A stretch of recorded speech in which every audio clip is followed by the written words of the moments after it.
Hi guys, நம்ம இப்போ என்ன பார்க்க போகிறோம்னா இந்த சுண்டு வத்தல் குழம்பு. வாங்க அதோட தேவையானதெல்லாம் பார்ப்போம். ஃபர்ஸ்ட்டு வந்து கொஞ்சமாக சுண்டை வத்தல் எடுத்துக்கோங்க. கொஞ்சமாக ஒரு சட்டியில் எண்ணெய் ஊற்றிட்டு அது எண்ணெய் ஊற்றிட்டேன். நான் அந்த வீடியோ கிளிப் எடுக்க மறந்துட்டேன். அப்புறம் அது வதக்கி விட்டுக்கோங்க. லைட்டாக எண்ணெய் ஊற்றி சும்மா லைட்டாக வறுத்துக்கோங்க. வறுத்ததுக்கப்புறம் அது வந்து ஒரு பிளேட்டுக்கு மாற்றிடலாம். ஆமாம், மாற்றிக்கோங்க. அம்மா கரண்டியாக எடுத்து போடுறேன். அப்புறம் போட்டாச்சு. இனி கொஞ்சம் திருப்பி எண்ணெய் போட்டுங்க. நீங்கள் நல்லெண்ணெயில் செஞ்சீங்கன்னா சூப்பராக இருக்கும். நல்லெண்ணெயில் செஞ்சு பாருங்கள். சேம் மெத்தடில் நீங்கள் செஞ்சு பாருங்கள், செம்ம டேஸ்ட்டாக இருக்கும். நாங்கள் செய்கிற மாதிரி நீங்களும் செஞ்சு பாருங்கள், சூப்பராக இருந்துச்சு. கொஞ்சம் கடுகு போட்டுக்கோங்கண்ணே. அப்புறம் நம்ம கொஞ்சம் வெள்ளைப்பூடு, அப்புறம் வெங்காயம், தக்காளி, பச்சை மிளகா எல்லாம் காரத்துக்கு தகுந்த மாதிரி எடுத்துக்கணும். பச்சை மிளகா அப்புறம் நல்லா வதக்கி விட்டுக்கோங்க. நாங்கள் 3 மிளகாய் எடுத்துக்கோம். வெங்காயம் ஒரு கை வெங்காயம் அதனால உரிச்சு போட்டுக்கோங்க. உரிச்சு கட் பண்ணி வச்சிருக்கோம் நாங்கள் போட்டுட்டோம். அப்புறம் வெள்ளைப்பூடு அது கூட சேர்த்து போட்டுக்கோங்கண்ணே. அப்புறம் கருவேப்பிலையும் போட்டுக்கோங்க. அப்புறம் நல்லா வதக்கி விடுங்க. நல்லா வதங்க வேண்டாம், ஒரு கண்ணாடி பதம் வதங்கினா போதும். எல்லாம் அம்மா சொல்கிறது தான், செஞ்சு பாருங்க. அப்புறம் கொஞ்சம் தக்காளி போட்டுக்கோங்கண்ணே. அப்புறம் நல்லா வதக்கி விடணும், மறந்துடாது எல்லாம்.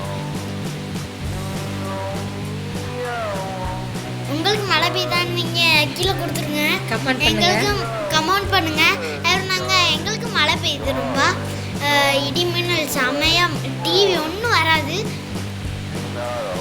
அதுக்கப்புறம் நம்ம அது நம்ம வறுத்து வச்சுருக்கோம். அது நம்ம இடிச்சு இந்த சுத்தியில் வச்சு இடிச்சுக்கோங்க.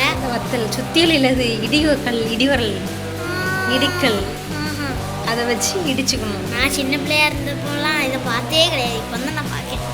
நீ இந்த வீட்டில் இருந்தால் தானே பார்ப்பேன், இந்த வீட்டில் இல்லை, அதனால தான் நீ பார்க்கல. அம்மா நல்லா இடிச்சுக்கோங்க. இடிக்கல் வச்சு இடித்து, இல்லை அப்படியே போடணும் அப்படின்னு அப்படியே போடலாம்.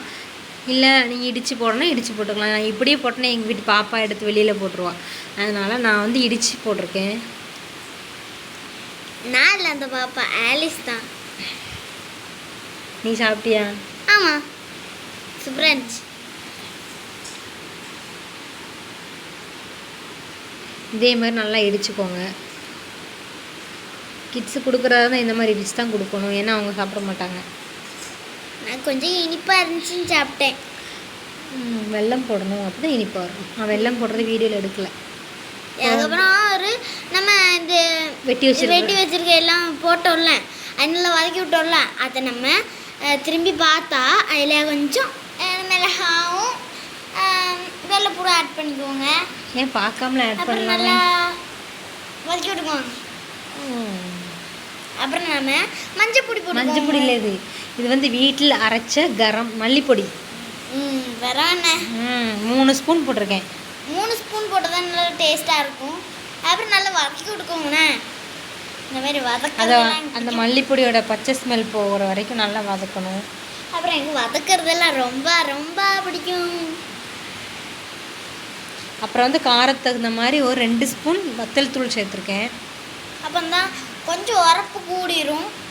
ஆல்ரெடி நம்ம வந்து மிளகாய் போட்டிருக்கோம், அதனால் வத்தல் தூள் வந்து குறைச்சி போட்டுக்கோங்க. போட்டு அப்புறம் நல்லா வதக்கி விட்டுக்கோங்க, மறந்துடாதீங்க. எல்லாம் நல்லா வதக்கி விட்டுக்கோங்க. தீ வந்து கொஞ்சம் லோ ஃப்ளேமில் வச்சுக்கோங்க. கொஞ்சம் நம்ம புளி நிறைய வச்சுக்கணும். ஒரு நெல்லிக்காய் சைஸு பெரிய நெல்லிக்காய் நல்லா நிறைய எடுத்துக்கோங்க. புளிப்பு வந்து கொஞ்சம் அதிகமாக இருந்தால் நல்லாயிருக்கும். அதுக்கப்புறம் அதில் கொஞ்சம் தண்ணி ஊற்றி பிசையணும். பிசைஞ்சு வேறு ஒரு பாத்திரத்தில் வந்து ஊற்றி வச்சிடணும். அதில் ஊற்றி வச்சுட்டு அந்த தண்ணியை ஊற்றிட்டு தண்ணி மாத்திரம் நம்ம எடுத்துக்கோங்க. புளியை தூக்கி தூர போடணும் திரும்பி.